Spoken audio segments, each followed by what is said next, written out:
Welcome to Word of English, The Lion and Mouse. Once upon a time in a dense, sprawling forest, एक बार की बात है एक घने फैले हुए जंगल में. There lived a mighty lion named Leo. वहाँ लियो नाम का एक शक्तिशाली शेर रहता था. One day after a hearty meal, एक दिन भर पेट भोजन के बाद Leo lay down to rest in a sunny spot. Leo धूप वाली जगह पर आराम करने के लिए लेट गया. While he was napping, जब वह झपकी ले रहा था, a tiny mouse named Miko scurried over him by mistake. तो मिको नाम का एक छोटा चूहा गलती से उसके ऊपर से गुजरा. Startled, Leo awoke and swiftly trapped Miko under his large paw. चौंक कर लियो जाग गया और तेजी से मिको को अपने बड़े पंजे के नीचे फंसा लिया. How dare you disturb my sleep? Roared Leo. तुम्हारी हिम्मत कैसे हुई मेरी नींद में खलल डालने की? लियो दहाड़ा. The little mouse trembled with fear but managed to squeak.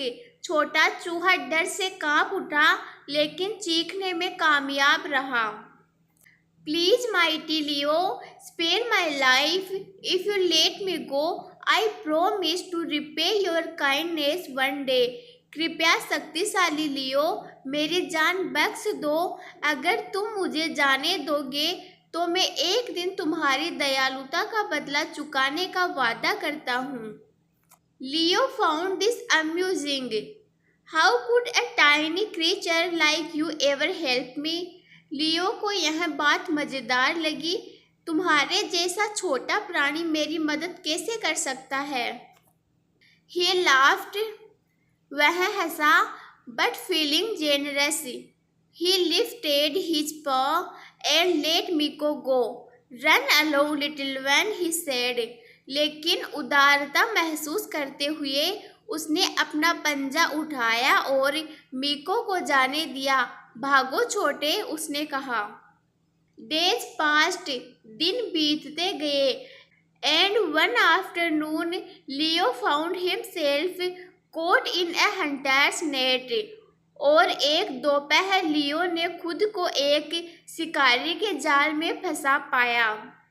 No matter how hard he struggled, he couldn't break free. चाहे उसने कितनी भी कोशिश की, वह आज़ाद नहीं हो सका. His roars of frustration echoed through the forest. उसकी हताश भरी दहाड़े जंगल में गूंज उठी. Miko had the familiar row and hurried to find Leo entangled in the net. मिको ने परिचित दहाड़ सुनी और जल्दी से लियो को जाल में उलझा हुआ पाया. Hold still mighty Leo, said Miko. अभी भी रुको ताकतवर लियो, मिको ने कहा. Using his sharp little teeth, Miko gnawed at the ropes until the net finally fell apart. अपने तीखे छोटे दांतों का इस्तेमाल करते हुए मिको ने रस्सियों को तब तक कुतरना जारी रखा जब तक कि जाल आखिरकार टूटकर गिर नहीं गया.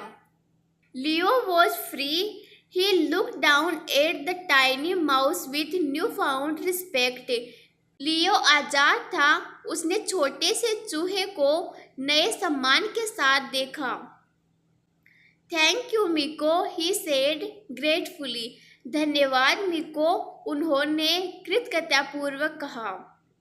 I see now that even the smallest friend can be the greatest help. अब मैं देख रहा हूँ कि सबसे छोटा दोस्त भी सबसे बड़ी मदद कर सकता है. From that day on, Leo and Miko were the best of friends. उस दिन से लियो और मिको सबसे अच्छे दोस्त बन गए. They lived peacefully in the forest, helping each other whenever they could. वे जंगल में शांतिपूर्वक रहते थे और जब भी संभव होता एक दूसरे की मदद करते थे।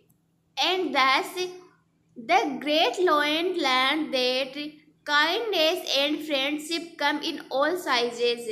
और इस प्रकार महान शेर ने सीखा कि दयालुता और मित्रता हर आकार में आती है। Thanks for watching.